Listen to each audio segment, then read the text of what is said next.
రూ. 100 నోటుపై చిహ్నం రాణి key wow. ఇది గుజరాత్ రాష్ట్రంలోని పఠాన్ పట్టణంలో ఉన్న చారిత్రక 7 భూగర్భ అంతస్తులు ఉన్న బావి రాణి కీ వావ్. ఈ బావికి యునెస్కో ప్రపంచ వారసత్వ ప్రదేశాలలో వరల్డ్ హెరిటేజ్ జాబితాలో చోటు దక్కింది. ఒకే నిర్మాణం కింద భూగర్భ నీటి వనరులను వాడుకోవడంలో నాటి సాంకేతిక అభివృద్ధికి రాణి కీ వావ్ అత్యద్భుత నిదర్శనంగా నిలిచిపోయింది. 11వ శతాబ్దంలో సోలంకి రాణి ఉదయమతి తన భర్త అయిన అత్యంత ప్రేమతో భీమదేవరాజుకి ప్రేమకు చిహ్నంగా ఈ కేవ్ అనగా బావి కట్టించింది.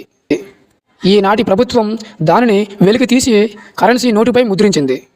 2018వ సంవత్సరం జూలై 19న రిజర్వ్ బ్యాంక్ ఆఫ్ ఇండియా విడుదల చేసిన కొత్త రూ. 100 నోటుపై రాణి కీ వావ్ను మోటిఫ్గా ప్రకటించారు.